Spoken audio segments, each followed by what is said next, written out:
If you remember how back in old days people or one person to another person they were communicating to each other, actually it was taking time to just send a message from one person to another person or from one company to another company. So if you see in this slide, I have a perfect example for you where company A is at Arizona and company A wants to send a message to company B. What they're gonna do is they first have to write a letter and then go to the nearest post office, and then this post office, based on their schedule, they're just gonna load it on the truck, and this truck is just gonna take all these mails from Arizona to Sacramento post office, and this can be like 900 miles, which is gonna take like 14 to 15 hours. Uh, so now, if you see here, what they are doing is they are just traveling from like for 900 miles, 14 to 15 hours from one post office to another post office. And this post office at Sacramento is going to collect all mails and then they're going to see the receivers. And based on their schedule, they're going to take it to Company B that you see in this picture. So, this company A, company B is trying to communicate with each other, and this is like a form of communication that they were doing back in old days. But if you see here, it's taking them like 5 to 6 or 7 or 8, maybe 10, 15, or 1 month to communicate back and forth. So this is like a communication that have like too many delays, and it can slow the work process. And most of the time, if you have customers and you're trying to communicate or solve your customers issues, what you're doing in here is like you're wasting their time. Actually, some customers thinks that you're wasting their time. So these days we have got a modern type of type of communication, and that's like electronic messaging system where you can send messages in like 2 to 3 or like 4 seconds from one person to another person, which is really helping everyone to be effective in their communication. So that is also a form of communication. Just to mention, like the mailing system that we were using back in old days, these days it is in use, and it is in use by most of the banks, insurance companies, where they're sending mails to their customers because some customers do not want to communicate through emails. They do not want to. They just want them to communicate with them through mailing, like they should receive a mail. So that system is still in use. So let me tell you one thing. In this lesson, we are going to study what is Exchange Server. So anything that you're trying to learn, you need to know what that thing is. So today's lesson is about Exchange Server, and Exchange Server is Microsoft messaging system. Microsoft messaging system which really helped companies and really help organizations, small enterprise, medium-sized businesses to be very fast and effective in responding. So Microsoft messaging system was in public when the first Exchange version came up in the market, and it was Exchange 4.0, and this just came in at 1996, where Exchange just released it in market and everyone just started to use it because it was really good. We are going to study about all versions of Exchange servers in our history of Exchange. So Exchange is really good because it's a secure way to send and receive messages inside or outside your organization.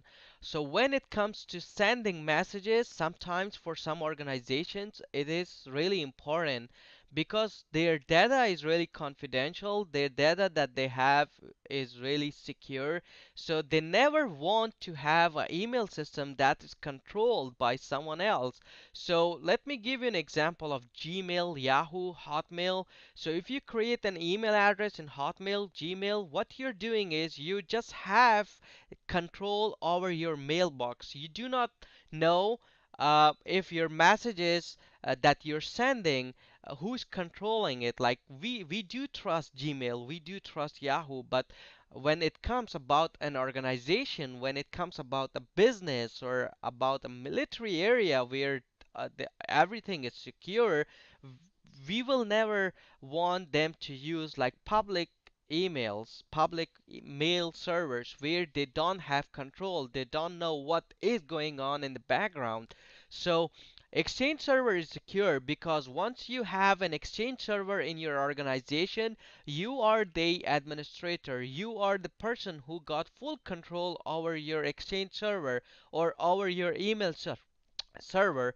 So what you're doing in here is like once you set up Exchange server, you can see messages, you can track messages, you can just assign permissions. You have full control over email system. So and the messages that you send and receive on a daily basis, they are encrypted and they are secure.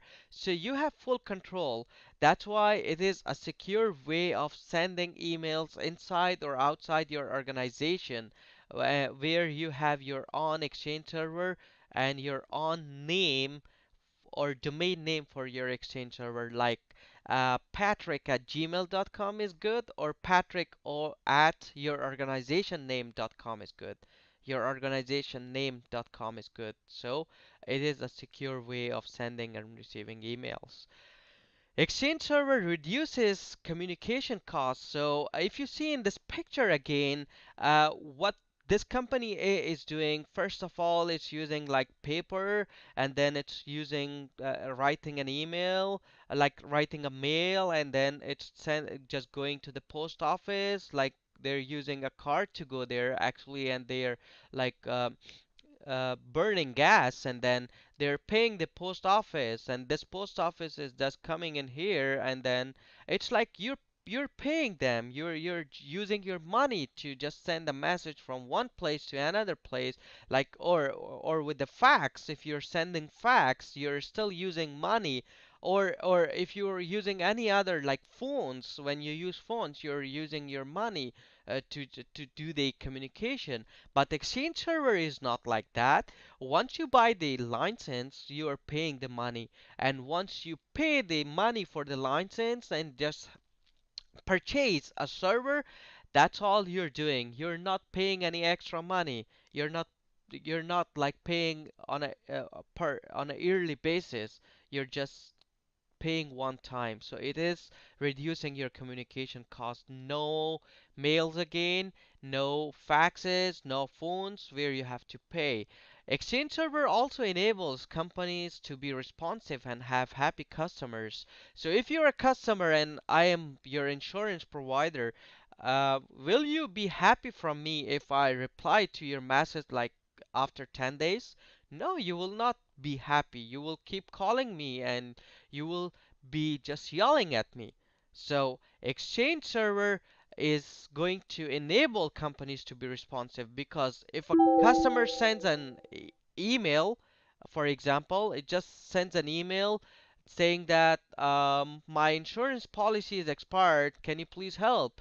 You will receive that message like in 2 3 seconds, and then once you see that, you will process it, and then you will send a reply. Once you send a reply, it's gonna take 3 to 4 seconds again, and that's how it's gonna help you to have happy customers. So customers are gonna be happy from you because you are just helping them, and you're so fast in responding to them, so they will be happy from you.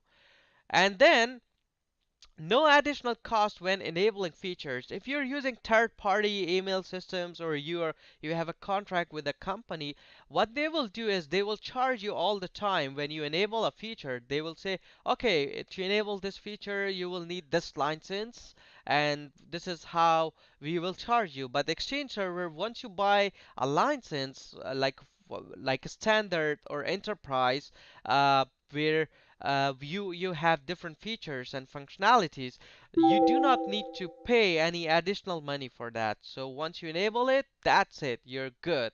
And then Exchange servers these days are smart now. They have a very uh, smart way of sending and receiving emails where you can like track your emails. You can have like different uh, rules, like if a message comes from outside with an attachment of company, block it.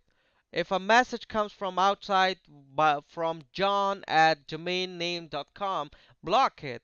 So what you can do is you can tell the exchange that do this for me and do that for me, and the exchange is just going to do that. You can set up, for example, different type of sizes on your mailbox, like a user at finance department should only be able to use 2 MB of their emails. So once you tell Exchange Server is really smart. The engine that it has is gonna catch or gonna follow all those rules that you have just told the Exchange. So this is a simple explanation about Exchange Server. I hope you all learned something from this lesson, and I will just see you in next video. Thank you very much for watching.